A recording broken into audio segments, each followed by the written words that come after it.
Well, it's a wrap. Motherfucking wrap.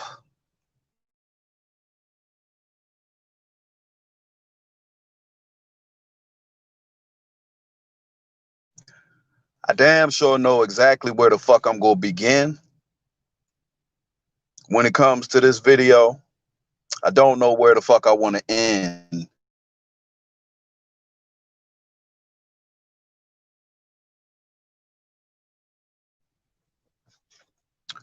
Look like my service ain't that fucking great over here.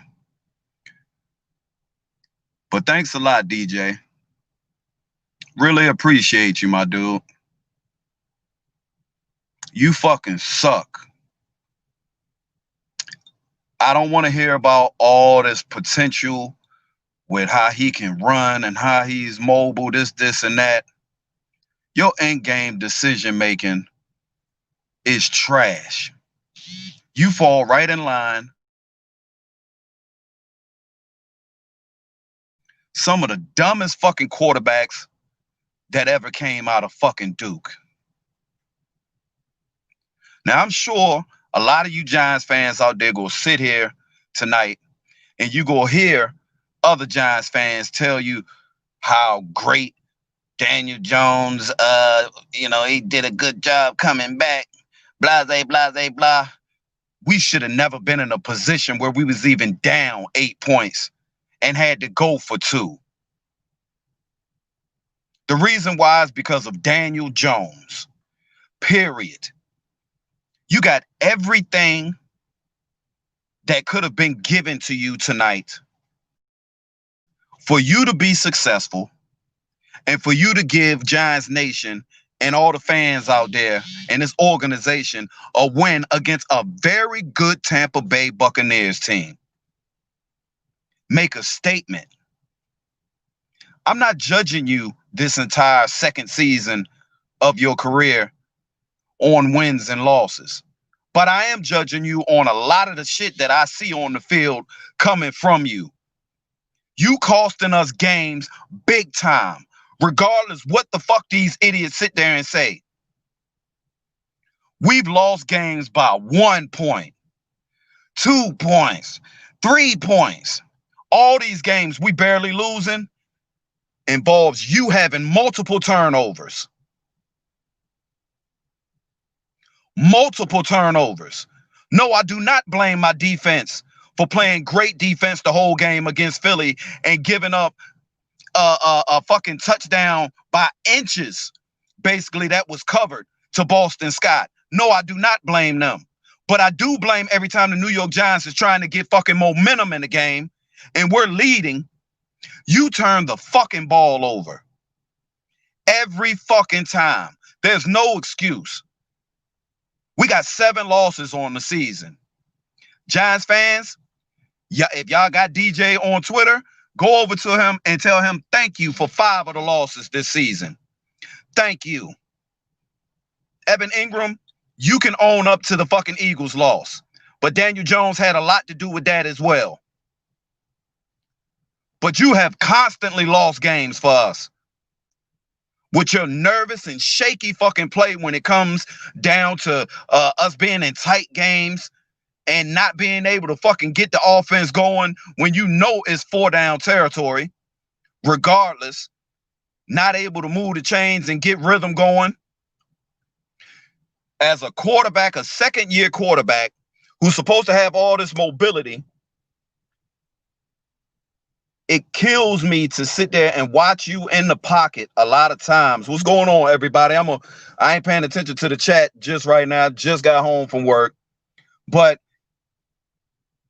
this is another primetime game that the rest of the country has gotten to sit here and fucking watch. And they're not seeing a completely bad Giants team at all. But that doesn't satisfy me as a Giants fan. I don't give a fuck about coming close and showing that you can fucking scrap and play with some of the best. You guys got to learn how to be mentally ready in these games, to be ready for the 4th fucking quarter and put your best quarter together to finish these teams out. My defense, like I said, there's nothing that could have been given to you tonight, Daniel Jones, that nothing else that the Giants could have given you to help you win tonight. The defense played tremendous. The defense played tremendous against the run. Patrick Graham had fucking Tom Brady confused. Our secondary definitely was damn good in the first half. Second half, we did challenge their wide receivers and we started to pick up flags in the secondary. But I like the aggressive mindset. Showing confidence in those boys and making the Tampa Bay Buccaneers beat us with their vertical game. And I already told y'all at halftime, Tom Brady wants to stretch the middle of the field. That's all you seen him doing in the second half. I mean, if the Giants defensive coordinators and everybody out there hadn't done your fucking film study on fucking Tom Brady and you didn't know that he wanted to stretch the middle of the fucking field in the second half, then you got to be stupid.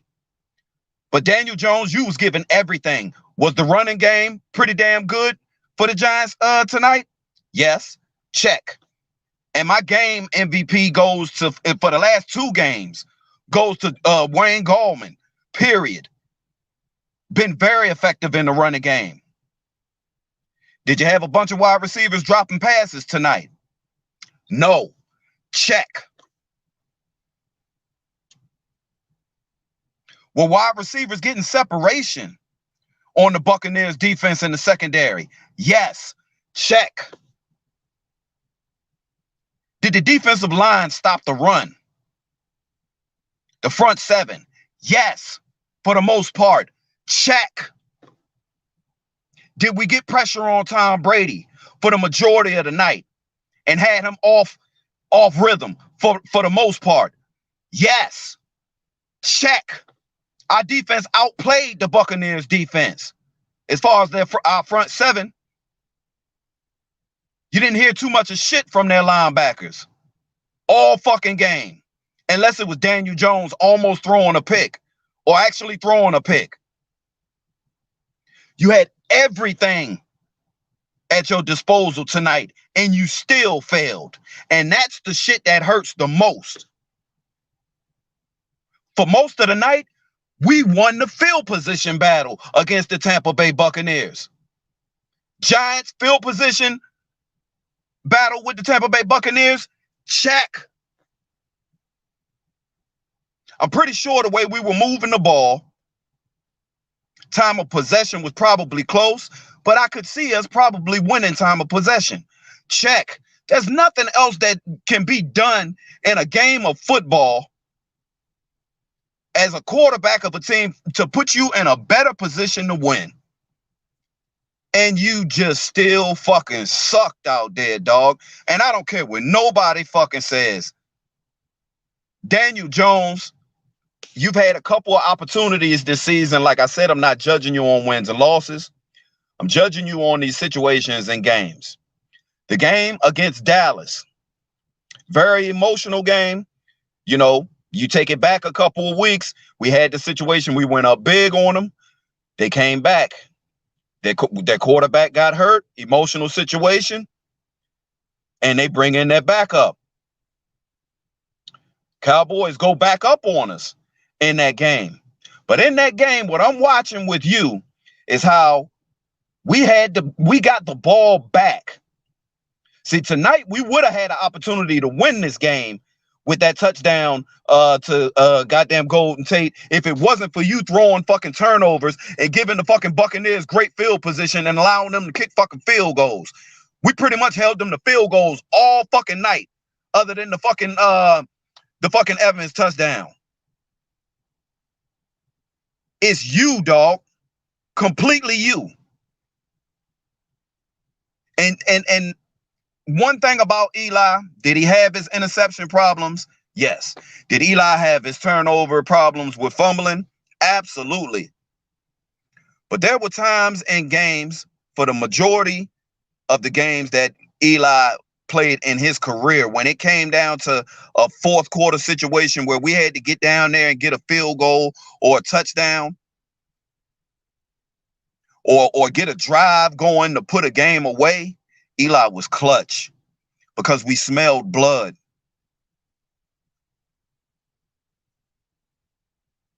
I don't know what else the fuck the Giants can fucking do. It can't be game after game after game of you turning over the ball, even when we are playing our best in all three facets of the game: offense, defense, and special teams. Played awesome tonight. And Daniel Jones came out and disappointed everybody in Giants Nation once again. What's going on, y'all? What's going on in the days? Silky Smooth, Large 23. Neil, what up, homie? Salute, man. Punk 'em. Another one, man. What up, Chuck Taylor, my dude? Another one, man. Like I said, we can't get a break. I don't understand.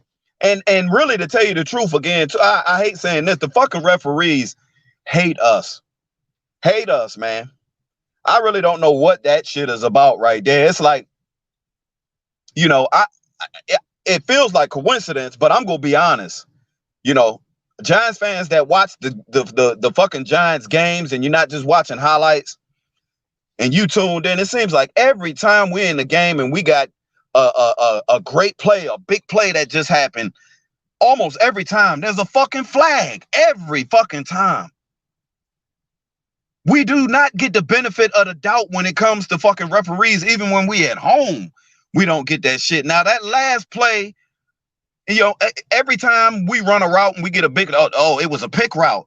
You know how many times I watch games on Sunday and I constantly see the same thing, you know, on other games with other teams, and it's not called. So what is a fucking pick play? Y'all, every time it's happened with the Giants, though, y'all have called it each and every time. The Eagles game, called it, took away the fucking play, big play. Cowboys game, called it, took away the big play. Y'all catch everything when it comes to the New York Giants. Now, kudos to my offensive line, my entire defense, but this offensive line with having Will Hernandez out and having to put in Shane Lemieux, the rookie, and have two rookies on the left side, we pretty much, for the most part, for most of the game, we manhandled the Tampa Bay Buccaneers tonight with that great defensive line. JPP was not a factor in this game like he was saying he was going to be. Absolutely not. The offensive line looked very strong, stout, lost a little bit of focus in the fourth quarter, and that's the shit I'm talking about. Like, you can't have situations where we're constantly running into fourth down and trying to keep the fucking chains going so we can fucking get down here and have a chance to get a fucking touchdown, so have the chance to tie it. But guys are backing us up with penalties, false start penalties. These are the times when the coaches, especially before the offense goes out there, if we got timeouts, especially in that situation, if we got timeouts, sometimes as a coach, you got to call timeout just to talk to your players. Mentally, you guys have to be a whole lot sharper. And RTP and the Tampa Bay Buccaneers, fans, all the Tampa Bay Buck fans out there, congratulations to you guys, man. Congratulations to you. This is another game that I can say with confidence we shot ourselves in the foot once again. I'd rather come out and have another team come out and actually beat us convincingly and make us look like the piece of shit that we really are, instead of us coming out and absolutely competing each and every. I mean, I think the last three games that we done lost, we done lost them by a total of fucking maybe one score, not even 7 points. We're shooting ourselves in the fucking foot and losing fucking games. And Daniel Jones is a big reason why. A big reason why. It's a lot to ask for your second-year quarterback to, take you into the playoffs with the young team that we got. It's a lot to ask for him to not have any ups and downs in his sophomore season. It's usually called the sophomore slump for a reason. But you are sticking out like a sore thumb, like a green thumb, every game. And if you want to be an NFL quarterback on any team in this league, that is the guy you cannot be.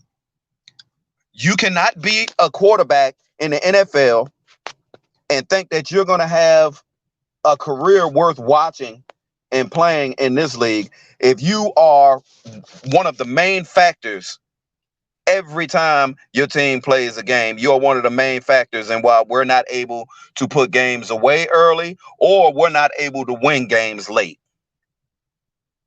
And if this doesn't stop, I definitely look forward to management and them making what shouldn't even be a tough decision. If this continues, shouldn't be a tough decision. If we continue losing and we have a top 5 fucking draft pick and there's a quarterback to our liking, we have to take him. We have to take him because, Danny, you have no magic with you. There's no magic with you. You know, you are the type of quarterback that will put us behind in games early, and we will never have a chance. Guys' confidence, while you're constantly out there fumbling and throwing interceptions, people are losing their fucking jobs. People are losing their jobs. Some people will never play again in this fucking league because you're not preparing very well. And you're playing like a scared little bitch out there. How many times are you going to see the fucking tackles make the fucking defensive ends go wide and you just never step into the fucking pocket? You do not know what the fuck stepping into the pocket is. They were talking about one quarterback being a master of stepping into the pocket. You see Tom Brady tonight? See how many times we came on the outside and it looked like maybe somebody was going to come around that edge and get him, but just with 2 little fucking steps, 2 steps into the pocket, it changes everything. Gave him more time. Yeah, we know he's not going to run, but it gave him more time to scan the rest of the middle of the field and get it to somebody with confidence. But you got all this athleticism and you look like a fucking robot out there. You look like a robot out there that you want to drop back and run all the plays like you practice it in practice. That's not what the fuck I want as a quarterback. I want a quarterback that is very instinctive, that knows how to play on the fly, that knows the way a play is supposed to be ran. But if a team puts pressure on you and causes for the play to break down, I need you not to crumble up like a little bitch and look like you're ready to throw an interception. Shit's sad. And when you do it one game after another, even when the rest, all the Giants fans, all of the fucking commentators, all the analysts, everybody in the fucking organization has harped on your turnovers ever since last year ended. Coming into this season, they've harped on your turnovers. And you still can't get away from them. That is a problem. That is not something that you can teach. That is a problem. You can teach somebody to hold the fucking ball high and tight and stop fumbling. You can teach a whole lot of different things with quarterbacks. One thing you cannot teach is when his mind mentally is not there and he just doesn't fucking get it, and it continuously happens in a pattern. What's going on, Sean? What's going on, Burgundy and Gold fan all day? Not much, brother. Noah. Hey, Camel Toes, what's up, brother? I'm just sitting here. I'm not really bothered that we lost, man. This shit is all old news to me. It just hurts, man, that we really killing ourselves, and a lot of people will be discredited. People are being discredited for, like, if Daniel Jones would have did what he had to do tonight, the storyline would be so much different, after the game. Same thing with the Eagles game. Evan Ingram catches that pass. Fucking the storyline is, Goldman ran for over 100 yards on the Eagles, and this and that, and these guys got pressure on Carson Wentz. The storyline is completely different. Tonight, Jason Garrett was very creative with his play calling. Very creative. helped you out. The way Jason Garrett was able to mix things up. I agree with everything Jason Garrett did tonight offensively, except for when we got in the red zone. Of course, I still don't like the way we look in the red zone. Until there's no reason why we should have 3 plays in the red zone and Daniel Jones is not running 1 play. At least 1. There's no reason. No excuse. If a motherfucker can take off and run for 80 something fucking yards and then fall down like somebody shot him in the fucking back, nobody touched him. But if you can run that fucking fast and do all that shit versus the Eagles, there's no reason why you shouldn't have at least 6 touchdowns on the season, at least minimum, when we get in the red zone. You're a big quarterback. You're an obvious threat to be able to get yards after contact. I don't understand it. And tonight, you blew it once again. Well, I ain't going to say once again. I will say, overall, what we've seen in Daniel Jones' career has been him being a pretty good and decent, accurate long ball quarterback. Tonight, every time, Jason Garrett was creative and our wide receivers got behind this defense, and it was, we were aggressive. I loved it. But Daniel Jones, you didn't connect on not one of them. The only one being to Golden Tate for the touchdown. But, you blew a lot tonight, dog. You blew a lot. What's up, Jeffrey? Shout out to Jeffrey. Sergeant AR-10, what up, man? Yeah, this game sucks. I don't know, Camel Toes, if I wouldn't say he not an NFL level quarterback. He's got everything except for whatever this mental block is with this guy. It's like he comes into games and he feels like he has to have a turnover. If it's not an interception, it's a fumble.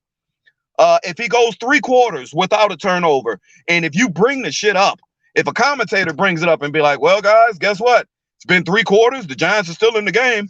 And Daniel Jones hasn't had a turnover tonight. Next thing you know, here comes a fucking turnover. It's like, I don't know what it is. It's on cue. He is actually killing us. He is killing us.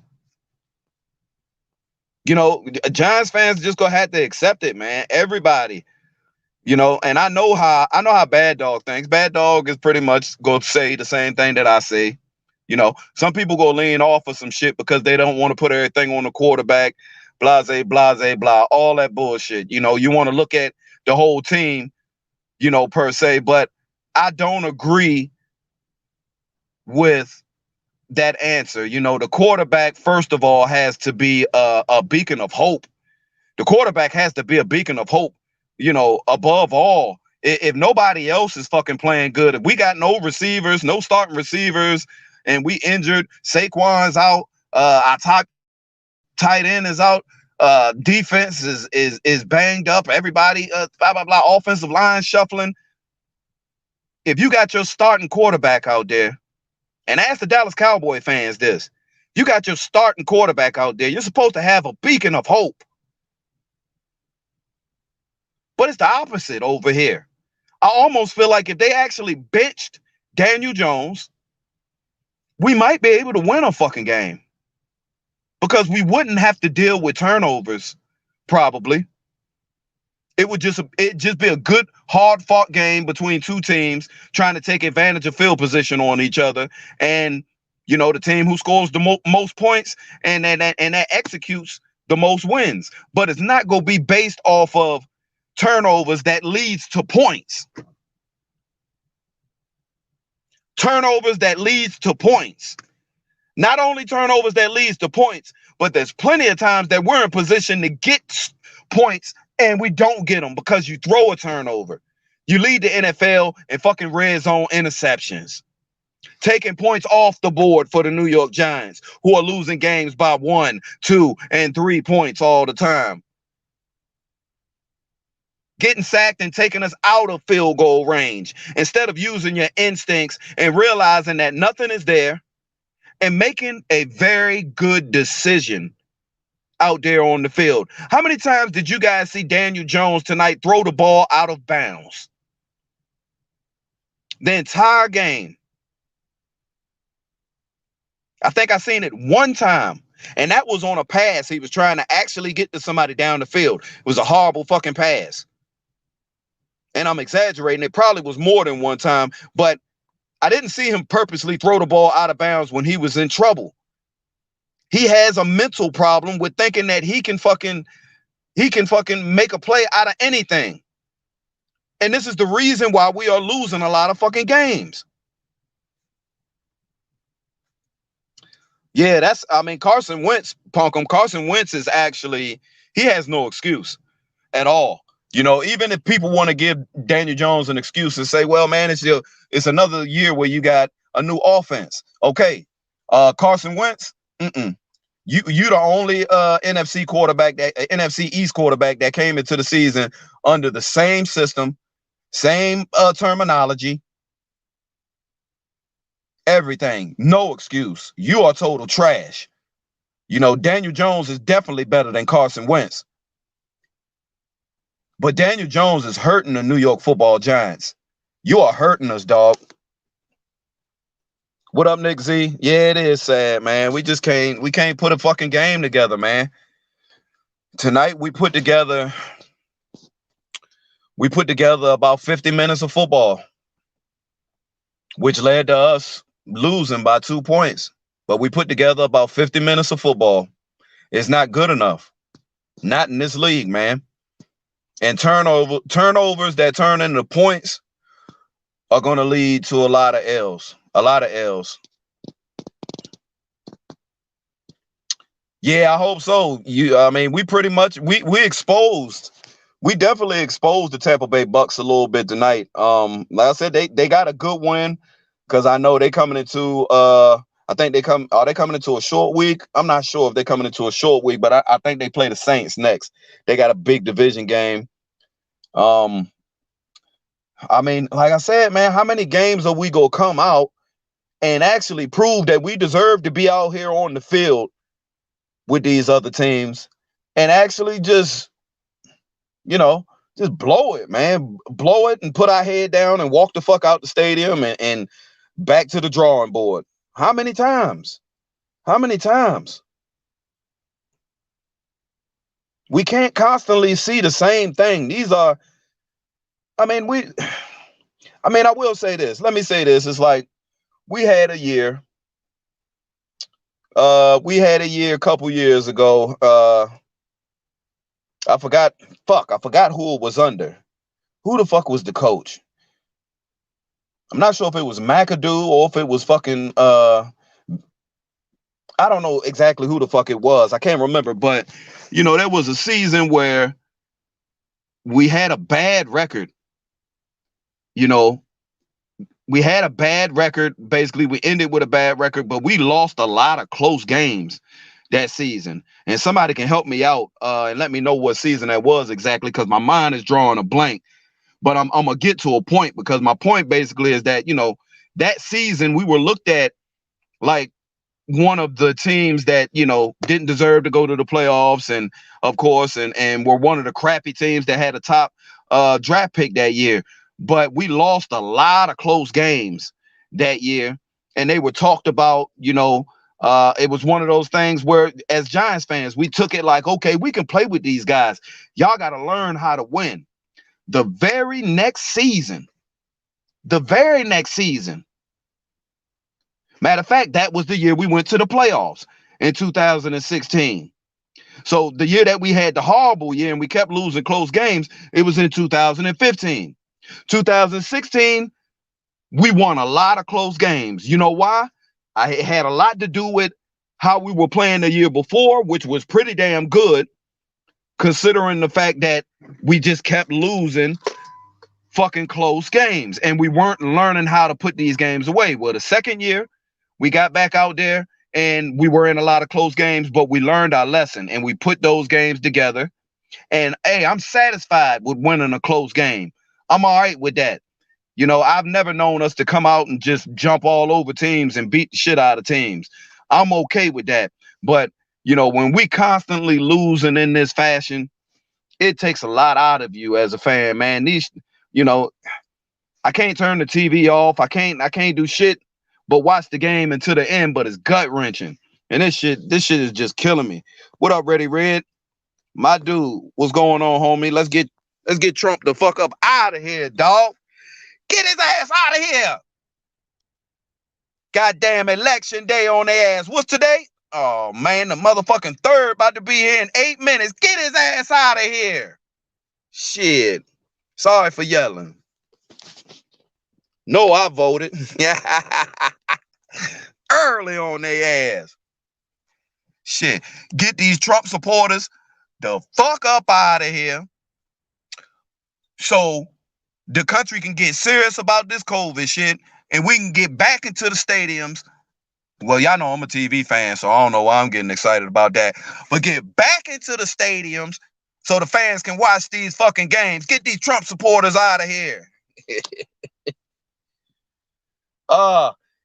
Nah, man. DJ ain't almost come up clutch. That's what I mean. I'm not giving him no credit for none of that.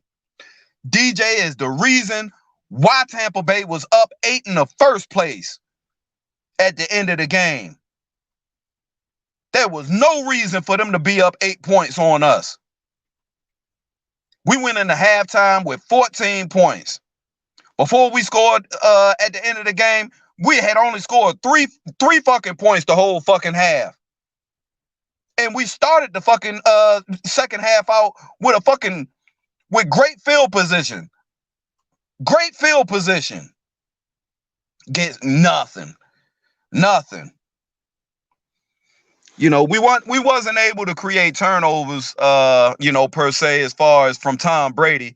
You know, we got the one from Ronald Jones early, and we didn't see much of him after that right there. But, I knew this old motherfucking Tom Brady was going to try to stretch the fucking field, the middle of the field. I knew it, and we didn't take that away from him either. Great game tonight again by Blake Martinez. Great fucking game. Great pickup by Dave Gettleman. Bradbury had a rough game tonight. Had a rough game. You know, he's favored for the most part in that matchup against Mike Evans, I would say, because he's, throughout his time in Carolina, he's been able to match up and play very well and be effective against, and for the most part tonight, considering how dynamic and good Mike Evans is, I don't know if he's still hampered with his injury, but he did decent. You know, he made a couple of good, he made some good catches against him and got some defensive pass interference calls against him, which definitely hurt us.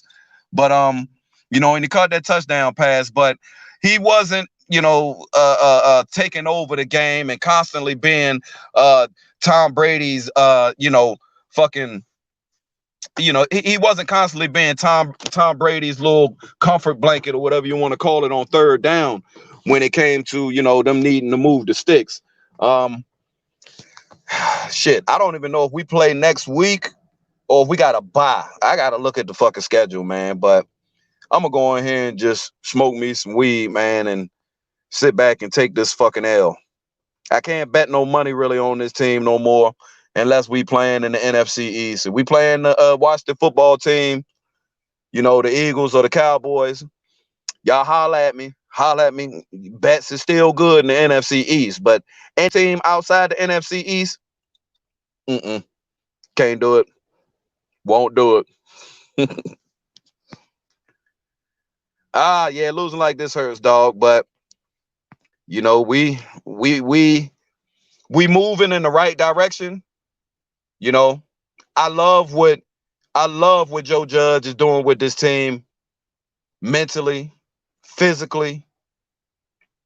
Fourth quarter has to be cleaned up, and these guys got to be a lot better with not picking up penalties in the fourth quarter. But the DNA of this team has absolutely been changed over. We're no longer looking soft out there. He gave us what he promised. He said we was going to come out and be blue collar, hard nosed, tough football. Has to be smart as well. And we're not very smart right now, but this team for Joe Judge to be here in his first year and coaching up against some of the a lot of the coaches that he's had to coach against with good experience, whether it's Ron Rivera, whether it's Mike Tomlin, whether it's Bruce Arians. He's done a pretty good job going toe to toe with these guys, coaching wise. And the way the team is out there actually playing collectively, these guys really want to fight for this guy, and we can definitely see that, man. Yeah, NYG 31. I had to get on it myself. I've been ranting for about 30 minutes, man. Daniel Jones is constantly killing us. We can't constantly sit here and give him the benefit of the doubt just because it's his second year and he's in a new offense, so forth and so on. A lot of the same ugly things are showing, up on Sundays and Mondays and Thursdays when it comes to Daniel Jones. It's not good for a team that is gonna have to pay Saquon Barkley soon, and we got to figure out. It would have been nice to have him on schedule, playing pretty damn good, so he could have been on schedule. For us as Giants fans, just knowing that we've got quite a few of our pieces for the future. Saquon, Darius Slayton. We locked up Shepard already. And of course we've got a lot of pieces that we still need added to our team to be competitive and stay competitive in this division, or in this conference, I should say. But Daniel Jones needs to be criticized. He needs to be criticized the right way. Tough love. That's all right. Tough love. I definitely believe in tough love. And he needs that shit right now, dude, because you can't be looked at as a leader when you're out there being the main reason why guys have to put their fucking head down and walk into the locker room and listen to the same rhetoric after another loss week after week. I don't give you no credit for coming back tonight. None of that shit. I'll fault you 100% for this loss. I fault Daniel Jones 100% for this loss. And I think the rest of the Giants Nation should too. Because this is unacceptable. This is unacceptable right now, man. I mean, you could say he don't have an O-line or receivers. Or, I mean, Jason Garrett was phenomenal tonight, but I don't expect for our offensive line to be all pro offensive linemen every game and so forth. But tonight he had it. Tonight our offensive line played like a veteran all pro offensive line. We definitely did. You cannot tell me tonight, if you watch that game, that it didn't matter what running back we put in there, whether it was Alfred Morris. We seen him bust through a couple runs. They were opening holes. Wayne Gallman was definitely out there. He was running in between the tackles. He was getting outside on the edges.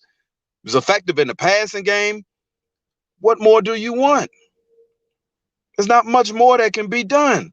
The first half, Daniel Jones looked like he was getting rid of the ball quick, and he was very decisive, confident about where he was going with the ball.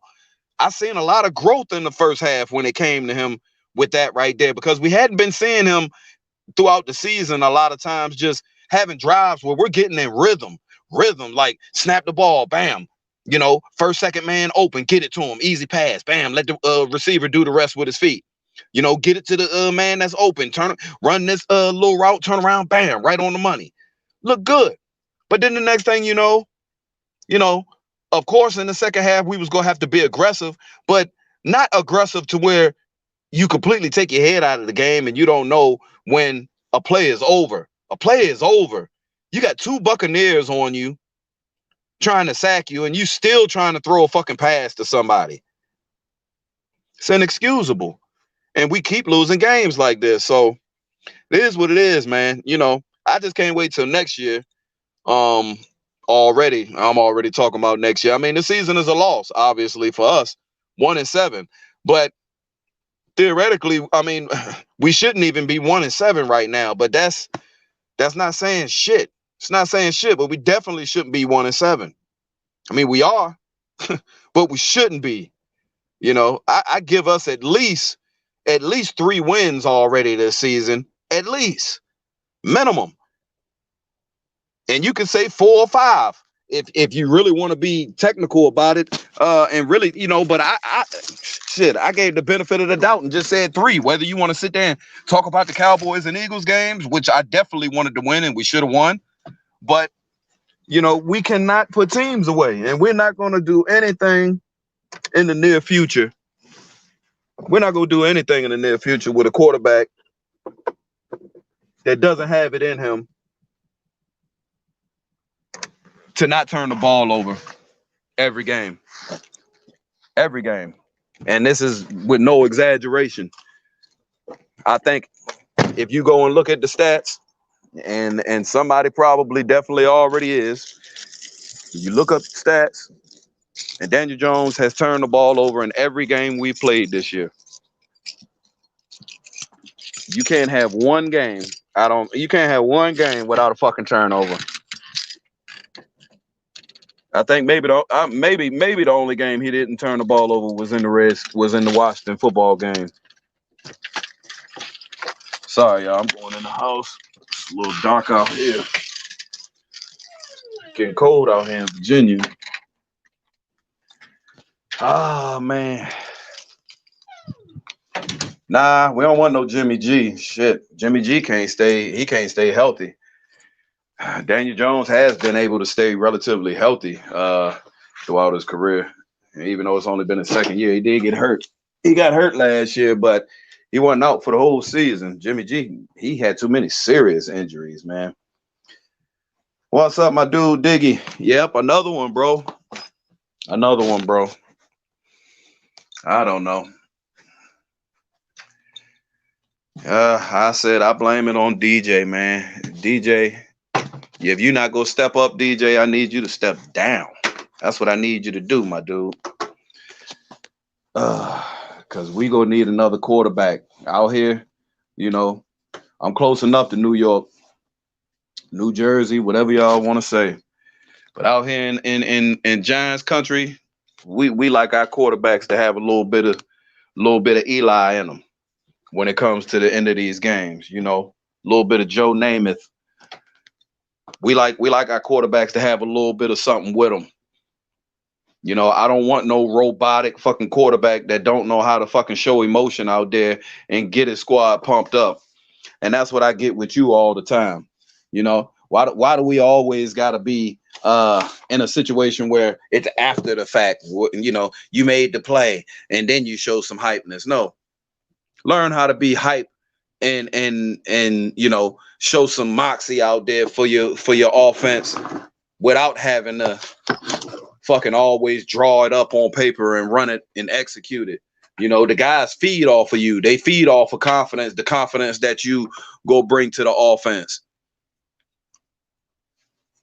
Afghanistan, what's going on, my dude? Yup, too many fuck ups, man. We self-destruct more than any other team I've seen. Dead serious. Great comment. I know, Diggy, you defended DJ quite a bit. There's been a lot of Giants fans. I mean, I've defended DJ to an extent because I see the skill set. We all, as Giants fans, we see the skill set. We see, you know, there's a lot to work with when it comes to Daniel Jones. But the worst part of Daniel Jones, to me, is not the turnovers, you know, per se. Not you know, it's the mental aspect of not being able to even get away from turnovers when you're already looked at as a turnover machine. That's even more devastating to me. Like, if a running back has fumbling problems and, you know, all year you focus on not fumbling and getting it together, and you come in the next year and you have fumbling problems, you're not going to have a job. You're not going to have a job.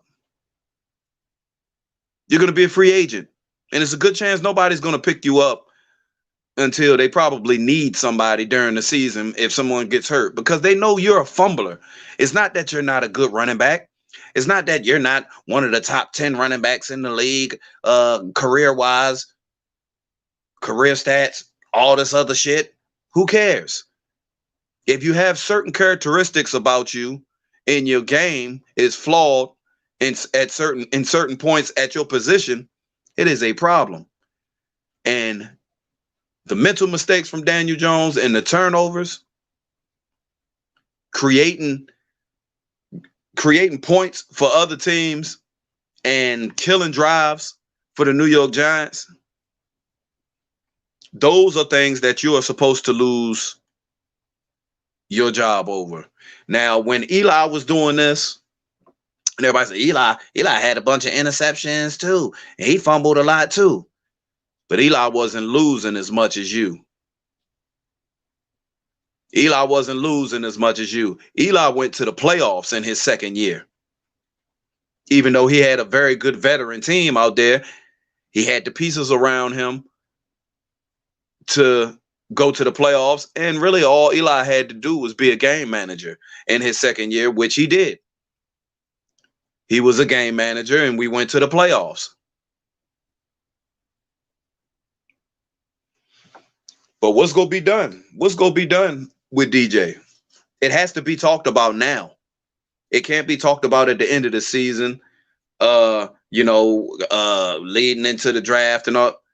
What he's showing week after week after week, it has to be talked about now and has to be talked about in the right context too, because it's inexcusable. We can't win if we have a quarterback that averages 2 turnovers a game. It can't be done. You show me a team that's winning in any division who has a quarterback that averages 2 turnovers a game. Y'all let me know. Averages 2 turnovers a game and your team's still able to win. Only team that can probably do some shit like that is the Chiefs. Maybe the Steelers. Ain't many teams that can overcome shit like that. Of course, what up, Sherwin? Of course, Joe Judge is going to say that. Joe Judge always backs his players. He's not going to throw them under the bus, But the spot, I would bench him. I would bench him and start McCoy. Make a statement.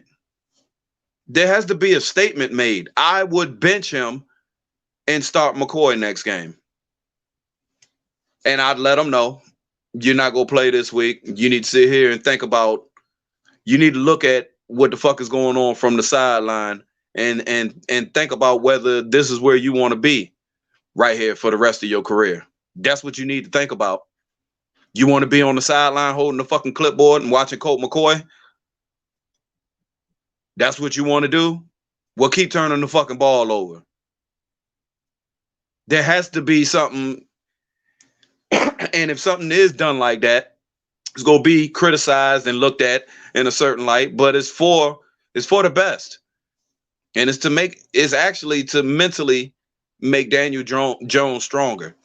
Because like I said, you mentally have to, you've got to change mentally, man. You got to do something, dog.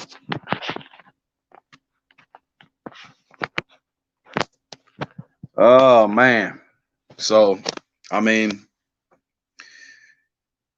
DJ doesn't always have to be the reason we win. He just simply cannot be the reason we lose, especially as often as it happens. Exactly, Afghanistan, baby. It's just it's frustrating, man. And I don't see how any way Daniel Jones can change this narrative of him being a turnover machine. Even if he was to play lights out the rest of this season, he's already shown too much. He's shown too much. I mean, how much deeper can Giants fans dig to, make excuses for how Daniel Jones is playing? Yeah, we got one of the youngest teams in the league across the board, but it doesn't change what we see out on the field on Sunday. It doesn't change what we see out on the field. You know, the guys' age, you know, all the guys out there in their age and all that shit has no bearing on us losing games, close games, because we decide to have multiple turnovers in the game, majority stupid turnovers too. You know, if the strip sack from DeMarcus Lawrence in the Cowboys game where Daniel Jones fumbled the ball, okay, that's a forced turnover. You know, that's a forced turnover. The defense forced it, even though it was a bad bad blocking by Andrew Thomas. Okay, but it was a forced turnover by the Dallas Cowboys defense. A lot of the games where we're seeing Daniel Jones throw these interceptions, he don't even have to fucking throw the ball over there. He's forcing it to these players and forcing plays down the field when it's not even there. And that's all on him. He has the option to throw it away. He has the option to run. And it just doesn't happen. You know, like I said, I don't know how y'all feel, but who agrees with me as far as what you've seen? We've had red zone problems pretty much all season. We've had red zone problems. Last year, I thought we got away from the red zone problems because we was pretty damn successful last year in the red zone. We did pretty good. But how many of you Giants fans, what's up, Cruzon? How many of you Giants fans out there agree with me that Daniel Jones should be more of a threat when we get to the red zone with his legs? I mean, I just don't understand it. I don't understand how we can't have play calls drew up to where he gets the roll out and he has the option to run or pass. It's crazy.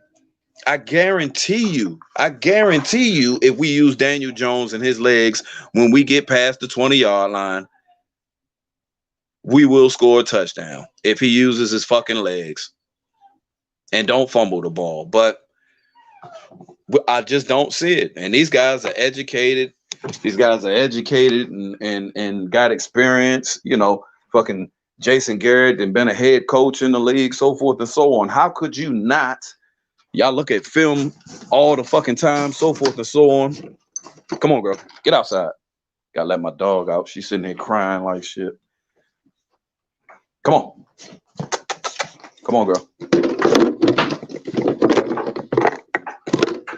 Come on, Bart. Come on. Go use the bathroom. But yeah, I just don't get it, man. You know, we shooting ourselves in the foot and looking like idiots when we ain't got to. So hopefully we can figure out something at least going into the latter part of this season. So I have more confidence coming into next year. Because this shit is a wrap. This shit is a wrap. Lazy Lope, what up, homie? What up, Ryder? Yeah, man, we look like shit. Yeah, I know. Like I said, I wish we could fucking go to a fucking bar and I could sit there and watch the game with all, you know what I'm saying, all my subscribers and shit. I'm pretty sure all of us would be sitting there yelling, like, why the fuck you not running? All you got to do is show the ball to the, and I mean, the running game was working so sweet tonight.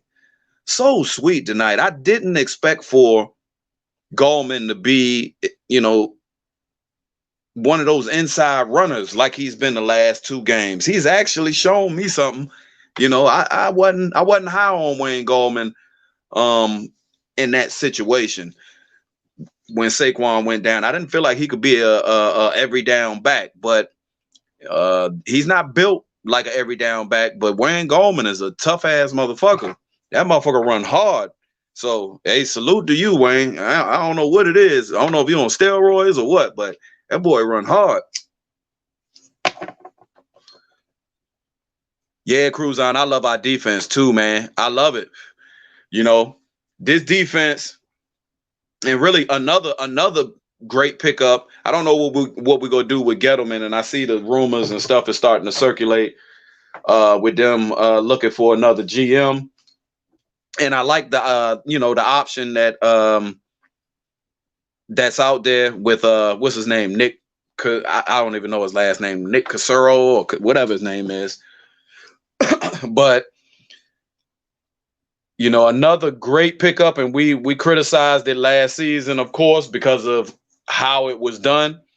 But the Leonard Williams trade is not looking bad at all. Not looking bad at all. Leonard Williams right now is looking like everything that has been advertised. You know, and Giants fans are going to have to admit that right there. He definitely looks like, you know, an interior lineman that I would want on my fucking team for years to come. So I believe after this season, Leonard Williams gets paid. I believe he gets paid and he stays a New York Giant. I think we would be foolish to let him go and allow for Dalvin Tomlinson to go. And what the fuck? We go keep BJ Hill. You know, I just don't. BJ Hill has taken a step back, and that's why his snap counters went down. You know, we've got some monsters in the middle over there that's able to do some things. Dalvin Tomlinson played very well tonight as well. He was out there cracking running backs, fucking all over the place, running people down.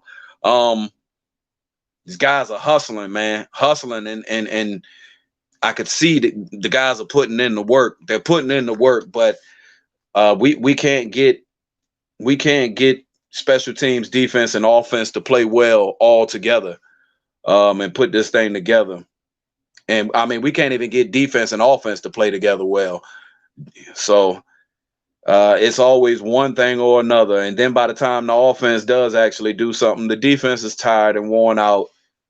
And that's what I was worried about when it came to Tom Brady and them going back up on us. You know, it's like now we're in a situation where I'm pretty sure my defense is going to have a hard time stopping Tom Brady when we've been stopping them all night long because the guys were winded. And, you know, we had drives going and Daniel Jones just turned the ball over and was like, get your ass up off the fucking bench and get back out there on the field and defend Tom Brady. I want to sit down on the fucking bench and fucking drink Gatorade. Why y'all get to do it? You know, like some dumb bullshit. Yeah, Cruzon. I said that earlier, man. We don't, the fucking referees hate us.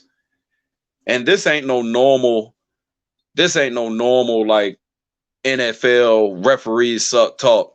This is a New York Giants fan talking about referees and they suck. What up, G-Man 409? What's going on, brother? This is a New York Giants fan talking about the refs specifically. So if you're a New York Giants fan and you watch New York Giants football, then you know exactly what I'm talking about. Because I cannot, if I could make a video and like dissect each game and watch them in full and just make a video on each time I seen some bullshit and I gotta yell at the fucking screen and be like, what the fuck is that? Why the fuck you know, why the fuck they get to jump over the line on defense and get back? Y'all didn't fucking do it. Every time we do it, y'all call the fucking flag. You know, that shit is crazy, but I hate involving the fucking referees. But yeah, again tonight we get no benefit of the doubt. You know, I don't know how you make that call at the end, and then the commentators come on talking about it was close. He got there maybe a split second. I don't give a fuck if it was a split second. If you got there before the ball got there, it is called pass interference. If you got there before the ball got there, and you allowed you know, calls for the receiver to have a hard time getting to the ball and changing up all this other, it is pass interference. Period. There's another call. Tampa Bay was driving. I think they were still losing at this point in time. They was driving. James Bradbury gets a pass interference call in the red zone, damn near almost in the end zone. Tom Brady, you know, the pass was incomplete, but they called pass interference. Now, that was a bullshit call because the pass interference. Now, now this is what I'm explaining. When Tom Brady threw the ball wasn't even catchable. It didn't make it to the receiver. The ball went out of bounds. Don't know if it went out the back of the end zone or if it went off to the sideline, out the side, right there by the end zone. But it was called pass interference. There was no pass interference. It should have been called holding, and they should have gotten 5 yards. But instead, they gave them pass interference in the spot. There was no pass interference from keeping him from getting his hands up to catch the ball or nothing. There was a tug of the jersey while he was running his route, which is a hold. That's it. So I don't understand how to. Plenty of other calls. They call holding on Shane Lemieux. JPP came running through the. Commentator comes out. That's a bad call all night long. That's all they were saying. I don't know about that. That's a bad call. Well, it doesn't fucking matter because every time you turn around, they punishing my fucking Giants. It doesn't matter that we all see that as bullshit. That shit never matters. All we see is the Giants backing the fuck up. Instead of it being first down after Evan Ingram catch or whoever the fuck caught it on that hold, that bullshit hold, it's back it up. Run that play again. That shit hurts. And we still ended up getting the first down with some creativity and getting the first down and keeping the chains moving. But those situations we're not very good at getting ourselves out of when we're back in second and 15 or first and 20 or some shit like that. So we're in trouble automatically once that shit happens right there. That's a drive killer for us.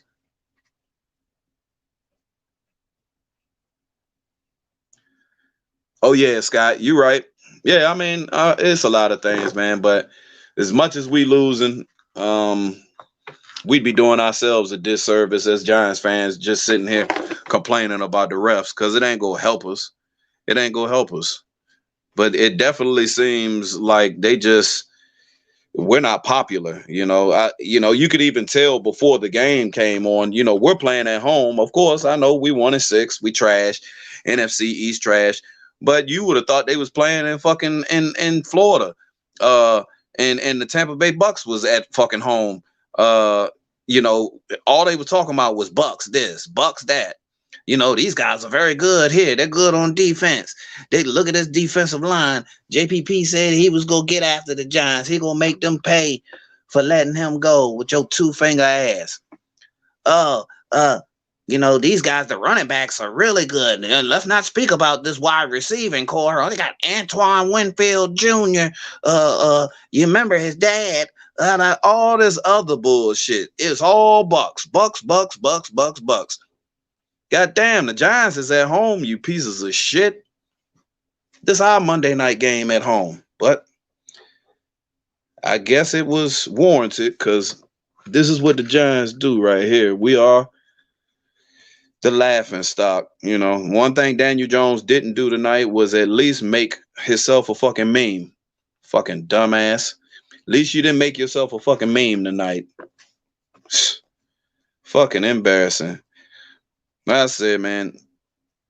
I'm really, and it's gonna be more of these games. I can tell by the way this team has been playing. We're gonna have some more close games this season, y'all. It's not gonna be.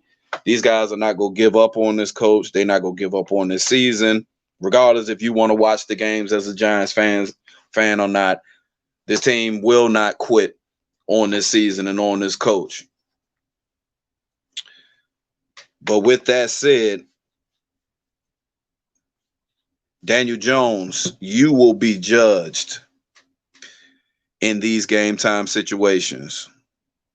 Daniel Jones, you will be judged constantly. The next time you have a situation where the Giants, and it's 2 minutes left in the game, whatever the case may be, and we can go down and we can win with a field goal, or we got to win with a touchdown, you will be judged. I'm not giving you the benefit of the doubt for shit. Nothing. You need to make magic happen. You need to put your stamp on a couple of these games and allow for Giants fans to see that we got somebody that we can rely on when the chips are down.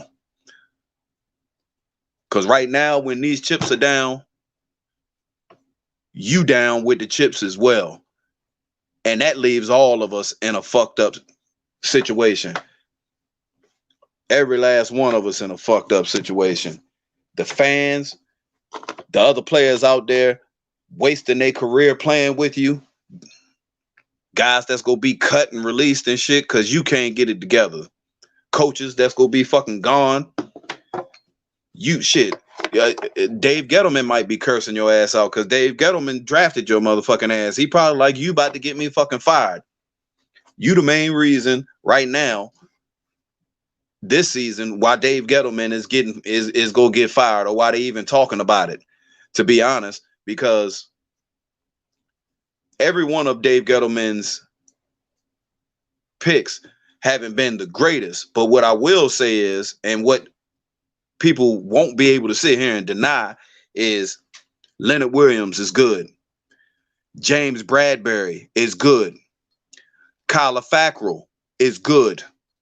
Blake Martinez is good. Who else the fuck we can add in there? I'm even pleased with Devontae Freeman. Good.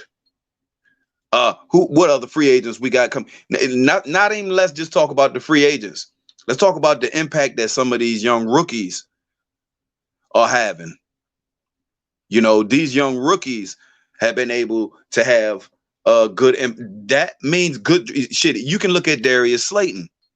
He's not a rookie, but you look at Darius Slayton in his rookie year and where we drafted him, and you look at what he's actually in his second year. If you thought it was a fluke in his first year, you see the arrow pointing up with Darius Slayton. That means Dave Gettleman found a steal. That was an absolute steal.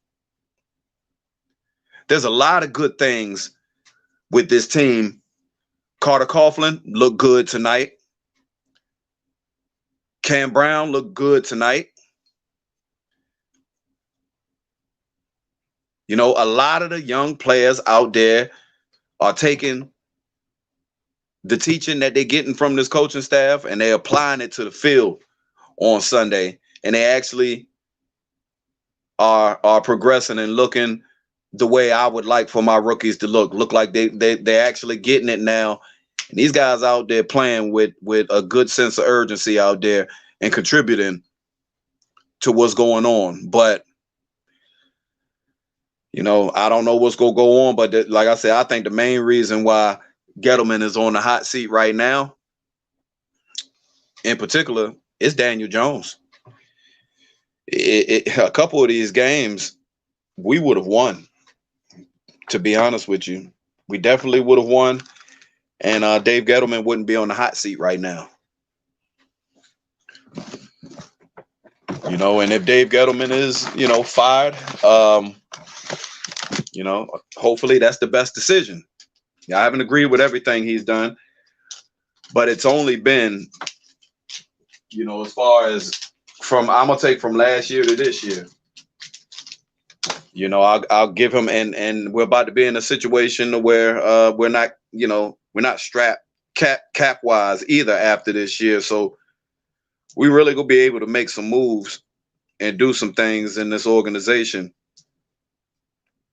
Maybe Dave Gettleman is a part of it. Maybe he's not, but he's put some pieces in place. His, you know, his stamp will be left here for a little while anyways, regardless. You know, some of the young talent that he's drafted to our team, I don't see them going anywhere anytime soon.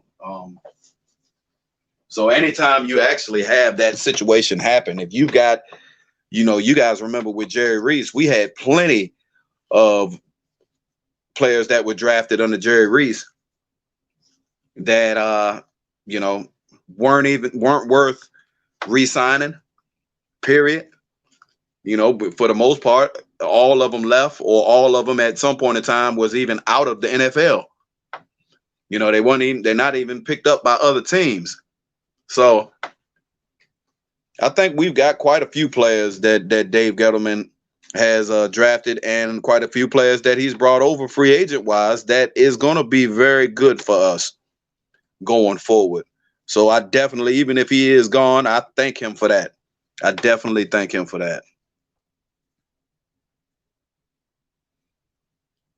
Yeah, like I said, hey, 40 luck, we might have to, dog. We might have to, man. If we in that right now, you know, Daniel Jones is his own worst enemy. So I mean, they're gonna have to take a hard, long look because there's no loyalty to players just because they're in certain positions. Just because you're a quarterback, I don't believe in showing loyalty even when he's not playing well at all. Uh, if we're in the top 5 drafting after this season, Daniel Jones can put the blame on himself. That's, to me, that's not a team thing right there. You have the power to go out and make sure that we're not in the top 5. You're the starting quarterback. You're healthy. You got guys out there that's willing to fight and scrap to try to get a win. Sorry, y'all. I'm rolling something up right now. That's why the shit sound like this. Trying to get my head right. But yeah, we're in the top 5. Daniel Jones is the reason why we're in the top 5 drafting. And I know that don't sound right, man. It's a team game. It's other players. Yeah, man. But come on, dude. Be honest about it and just take it like a fucking man. That's the case. I don't want to hear your bullshit interviews, Daniel Jones, after the game talking about, we really need to cut down on turnovers and we just got to be more focused and be, ready to finish games. I don't want to hear that bullshit no more. We've been hearing that shit for how long now? What the fuck is the point of you saying it and telling people what the fuck we need to clean up if you not go clean it up? What up, Ted Matrix? What's going on, homie? Appreciate you stopping through. I've been on here running my mouth for a little bit, but I know a little bit. After I get off of here, I'm going to go and check out some of my guys' videos. I know they done dropped some videos, and I'm just going to sit here and vent with my Giants fans, man, and take another L.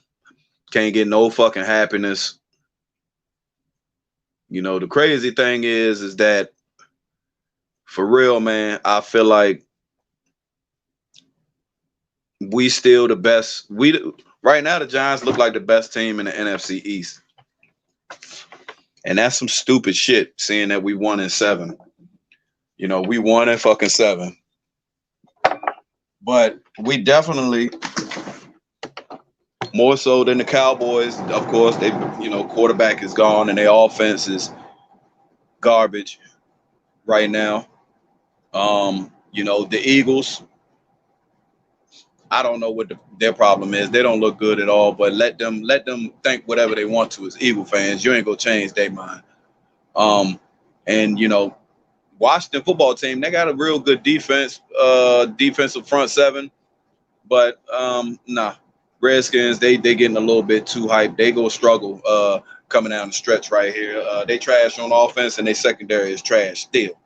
So like I said, our secondary, I mean, we're banged up, missing some pieces as well. Would have loved to have had Xavier McKinney out there to start the fucking season. I'm still excited and intrigued to see what Jabril Peppers and Xavier McKinney safety duo is going to look like out there. I think that makes a big difference because they two similar players that can pretty much disguise a lot of looks on defense for us. And when he went down, that hurt. Special teams has been okay, but we really missing Cody Core. Cody Core, damn near every time we punt the ball, he's pretty much the first fucking person down there every damn time, and he's been tremendous with making sure that other teams are trapped inside the 10-yard line after these punts because he's down there so early and they don't want to take a chance on catching it and fumbling, and he right on top of it. We're missing that as well. I don't know what it was tonight with the situation. I trust Joe Judge because he was a special teams specialist pretty much, as far as him being a special teams coordinator. So he knows what he's doing, but I don't know what it was tonight with having Tampa punt the ball and not having no punt returner back there on purpose.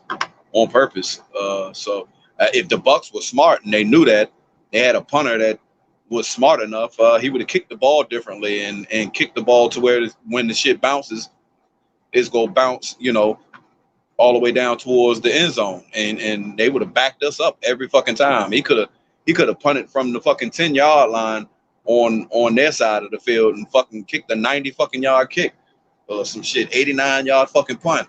Let that bitch roll all the way down there. We ain't got nobody back there, so I didn't understand that, but it worked out for us, but we weren't able to capitalize, man. Nah, Cody out for the season. NYG 31. He got hurt before the season started, man. So nah, Cody Core ain't gonna be here this year. We can get him back next year, but he definitely was big on special teams. He made himself noticeable on special teams. He made himself the best special team player that we got, basically, in the short amount of time that he's been here. So Nate Epner and all them, they okay, but they don't have the same impact as Cody Core. Cody Core's impact was felt tremendously. So we missed that, man. We need help. We go get some help. We go get some help going into next year. But we got to make sure that we got the right quarterback to go into the future with, because having the right quarterback in the future, for us right now is very important, because it's, if we make the wrong decision and we lock up Daniel Jones, and a lot of times what typically happens is fucking players will play like shit, like Daniel Jones is playing, garbage, trash, and then all of a sudden it's a contract year, and all of a sudden now this motherfucker want to come out and throw Danny Dimes again and throw 30-something touchdowns and keep his interceptions down. And then they throw him a bunch of money, and then the next thing you know, he go right back to the fucking fumbling, stumbling, stupid DJ. That's what I don't want.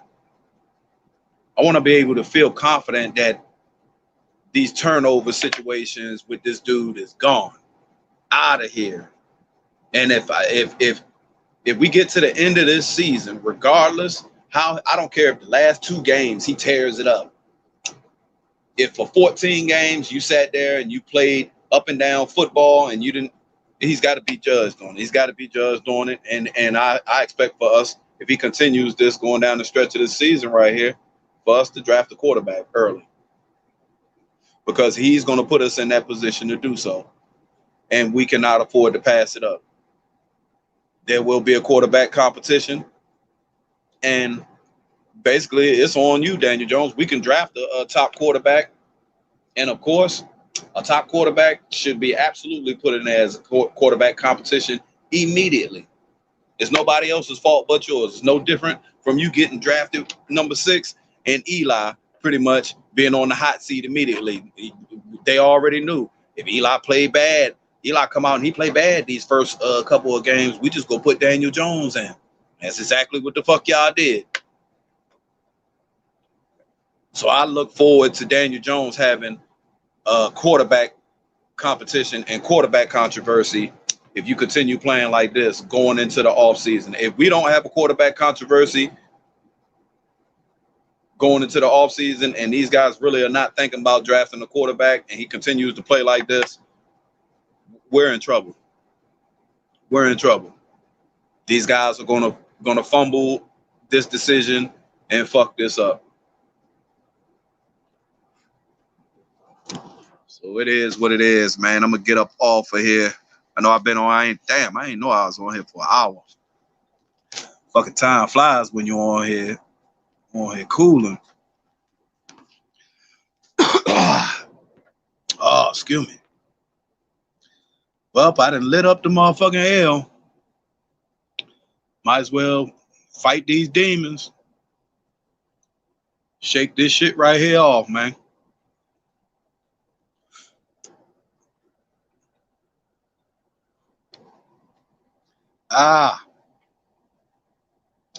West Q, what up?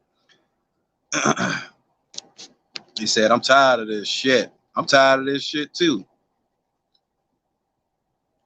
Oh, yeah.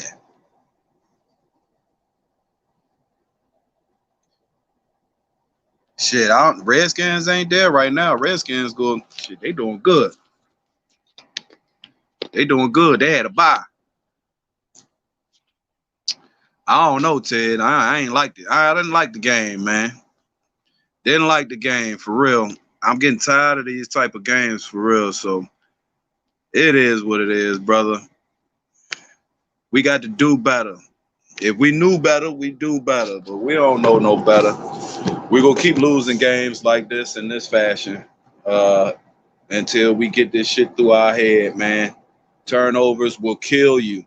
Whether you turn the ball over in the first quarter or if you turn the ball over, late in the game, it still has an effect on the game. It's a lot of what ifs, and especially when you're taking points off the board too. So let's get back to the drawing board and see what we got, man. I don't know. We got to buy next week. Anybody know? Do we got to buy next week, or do we play? We play the Washington football team, and then got to buy. I'm not sure. I got to look at the schedule. I know we played the Washington football team and the Eagles, I think, back to back. I think we played them back to back. I'm not sure, but whatever the case may be, rest of this season, y'all keep a close eye on Daniel Jones. We'll get back to this conversation, in a couple weeks. We'll get back to this conversation at the end of the season in a couple weeks, and we're going to see what the temperature is with this organization. And if they go sugarcoat this shit with Daniel Jones, or if they just go be blunt and let him know that your ass is basically being looked at right now and being looked at to be replaced. So it's on you, dude. Quarterback controversy. You don't come out and have a good season next year. You don't finish this season strong and get better with this shit and stop turning the ball over. You're coming into the offseason with a quarterback controversy, even before the draft. Fuck that. So let's go, man. I'll get up with y'all a little bit later. I'm gonna sit here and continue to chief and smoke my head off, and then take my ass to sleep and get ready for work tomorrow, man. But y'all make sure y'all go out and vote if y'all hadn't went out and voted already, man. For the people that's registered to vote, make sure you make it out. Shit is very important for all of us. For all of us. Let's make sure we get back to normal living without all the crazy, stupid drama shit that a lot of Trump supporters like to just overlook. Unnecessary shit, unnecessary danger, a lot of unnecessary stupid shit. Let's do away with that shit. Let's get back to where instead of fighting over black and white, we can just fight and talk about policies. Speak to each other about how we don't agree with it, why you agree with this policy. I don't agree with it. I don't agree with this bill. Let's get back to that shit right there. Not the, oh, you're conservative. Oh, you're a liberal. Oh, you need to go back to your country. You guys don't, all that bullshit needs to fucking go. A lot of the YouTube guys out here that I fuck with, and I still fuck with them, but a lot of guys don't understand why I hadn't been by their channel in a little while. And it's a couple of them, whether it be Mosh, whether it be A-Bomb. And like I said, these guys are great guys. I came into this TTC thing talking football and trash talking, with a lot of these guys, and they great guys. Love talking football with them. Love trash talking, going back and forth. But when it came to this politics shit, and you get to really see how some people think, I don't completely change my view on you as a person. Like, I don't like you. I can't deal with you. I'm prejudiced against you because you believe in this right here. Not that at all. But I push back on shit because a lot of the people were using their channels, which you see me come out with 1-2 video, but I'm not consistently using my channel to feed into propaganda bullshit. And that's what I've seen from A-Bomb and Mosh in particular. I see it all the time. It doesn't matter. You can go to my stream 3 o'clock in the fucking morning. He wants to show you some video that he agreed with, that he fucking watched in the favor of Trump for blah, blah, blah, blah. Same thing with A-Bomb, bunch of dumb bullshit. Oh man, let's look at this. Look what Biden said. No, I'm not into all that dumb bullshit. You know, my job is not to sit here and be on YouTube and try to persuade, act like I'm part of Trump's campaign and try to persuade people to vote for Trump. And then not even do the shit lightly, like, oh, I had one video and we talked about it, or I had 2 videos. You constantly getting on here. Constantly. Every time you get on here, you let's talk a little bit of Cowboys. Then let's talk about ain't no COVID over here, no COVID. You inconsiderable fucks. Nobody gives a fuck that there's no COVID where you at, Marsha. You can take your ass out to wherever the fuck you go to. Try telling that to the fucking 200 fucking thousand plus people who's fucking died. Try telling it to them. Y'all motherfuckers inconsiderate as fuck. A lot of selfish people in this fucking country. And you get to see how a lot of people sit there and think when it comes to this politics shit. I've always been independent. I've always been the type of person that don't look down on myself when times are hard. You get back up on your feet and you do the best you can to put yourself in a position. You use your goddamn head to, you know, put yourself in a position to be better. There's no excuse for failures in your life other than you yourself. That's how I look at it. I look at it like if I ain't got a roof over my head and I ain't got a car to drive to work and I ain't got a job, that's on me. That's me. I'm not trying hard enough. Some people have to try 3 times as hard as other people, but that's your story. That's what you got to do. You go out and do what the fuck you got to do to make your ends meet. But if you go be one of these sorry ass Trump supporters that sit there and complain, and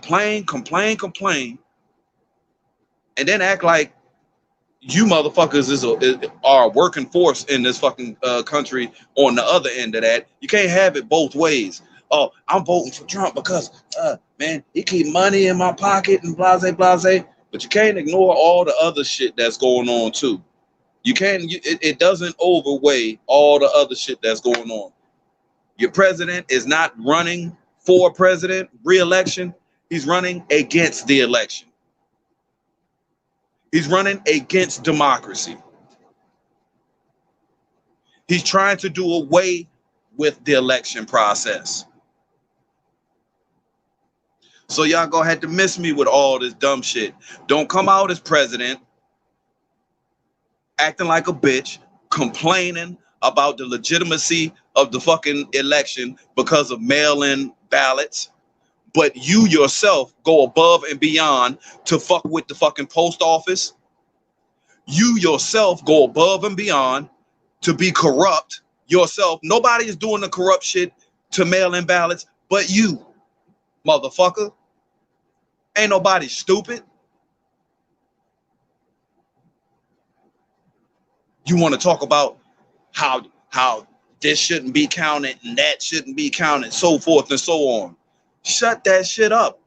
The only fucking people who are scared of this election being fair and balanced are Republicans and people like A-Bomb and people like Mosh who like shit like that. Don't talk to me about Pence being a Christian, Mosh. Shut that shit up. Pence ain't no fucking Christian if you following Trump. And that's obvious. Miss me with it.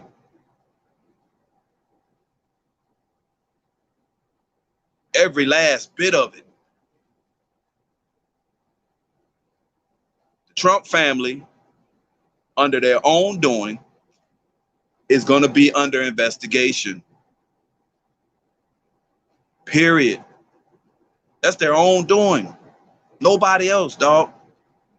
So all you Trump supporters out there who always want to deflect when situations come up, because y'all act just like Trump. And it amazes me that, you know, it's really been a blessing, really, on one end of this, because if it hadn't have been for Trump, we wouldn't have seen a lot of these cowards. A lot of these cowards would still be in hiding right now. They would still be in hibernation right now, you know, doing their little sneak shit here and there, you know, whether they use their occupation, whatever, but doing little sneak racist shit here and there. But they full flood out now. And then you got the ones that want to be with Trump, but then they want to separate themselves from the racist shit that we see. It don't go both ways. It don't. Never has, and it never will. So that's my take on that. Like I said, those two in particular. Mosh, you said it the other night. You haven't really been over here. That had no reason to, because you're not talking about Cowboys. You're not talking about Cowboys in the NFC East. I don't feel like having to go on over there to your channel and get on there. And I used to come by there all the time. I used to all the time. But I don't feel like coming over to your channel all the time and having to sit here and constantly speak out the side of my neck to fucking Trump supporters when you have no interest in listening. None. Not one interest. If you ask a Biden supporter why he is supporting Biden and why he's not supporting Trump, they will give you a very educated answer. They will give you an educated answer and let you know exactly why they're going for Biden and why they don't like Trump. Or you can say a normal answer.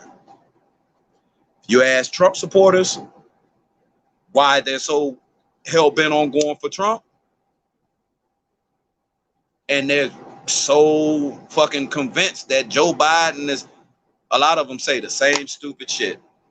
What, you want to talk about a crime bill from the 90s? Joe Biden's already talked to Black America about that crime bill.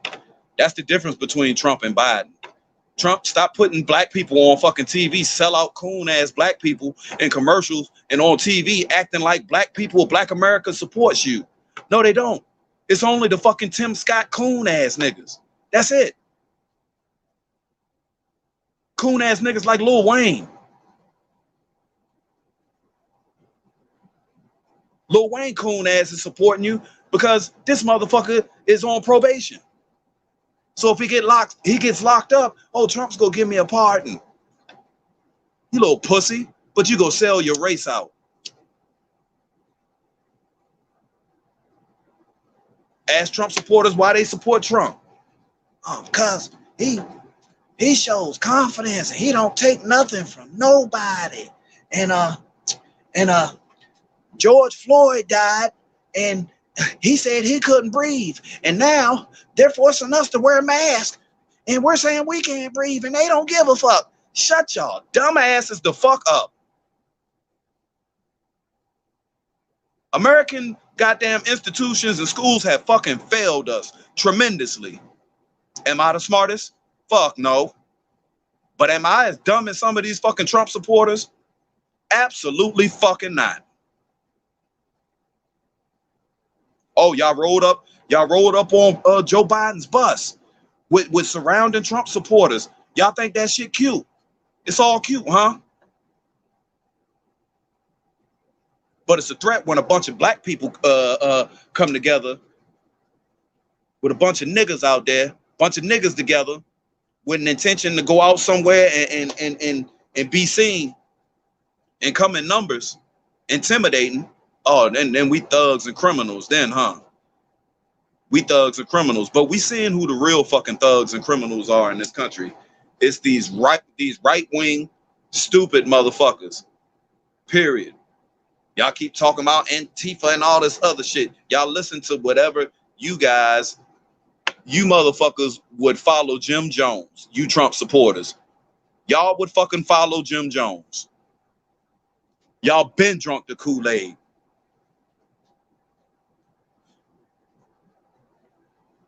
Then suck the devil off. Ridiculous. Try going to Mosh's channel and telling him anything that's facts. Watch how he twisted. Watch how he say some of the stupidest shit to you and then go into denial and make it what he wants it to be selectively. That's what Trump supporters do, selectively. You don't see Democrats sending death threats to people. You don't see the left sending death threats. Who you see sending death threats? The right. Who you see doing violent shit and fucking driving through protests and shit like that? The right. So when motherfuckers decide to motherfucking ante up and come back and whoop y'all motherfucking ass, I don't want to hear none of that complaining shit from you Republican motherfuckers. I don't want to hear shit from you. You go get what you deserve. I don't want to hear it. And literally, if I was in that motherfucking bus with all them fucking trucks and cars around me, I'd have rammed y'all the fuck off the road. Period. I'm in a bus. Fuck y'all. I'd have told everybody put their seatbelts on and we about to crash this motherfucker. I'm taking some of y'all out. Fuck every last one of y'all. Y'all poison in this country.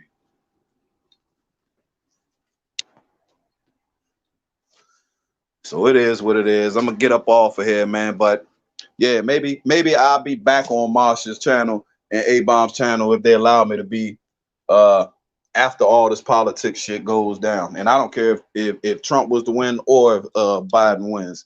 I'm cool with with the dudes. I ain't mad at A-Bomb and fucking Marsh, but I don't agree with what the fuck y'all been doing with your channels. You know what I'm saying? Period. Y'all ain't fucking campaigning for fucking Trump. Y'all ain't in the fucking campaign. The fuck y'all always constantly coming out with bullshit on your channel for when it's supposed to be a fucking football channel, or fucking you want to sit there and play the fucking guitar and sit there and talk about politics. Shut that shit up. Trying to get other people to fucking agree with you assholes about dumb shit. Shut the fuck up. That's why your ass living in the fucking basement, Marsh. Living in a fucking efficiency. Goddamn. You've been sitting there your whole goddamn life on YouTube. Shut the fuck up. Trump ain't doing shit for you, and ain't nobody else doing shit for you. So you get up off your ass and do it. Same thing with you, A-Bomb, you fat fuck. You fat piece of shit. Always think you so fucking smart. If you so fucking smart, then why the fuck you in the situation you in? You got to use a goddamn woman to get your life together. Get your shit together. You need to walk behind your woman. Your woman walks in front of you. Walk behind her. You don't even get to walk beside her. You trash. Get y'all life together and stop making fucking excuses. What Obama did to, Joe go raise taxes. He go raise taxes, man, and he go fill the courts up and shut the fuck up.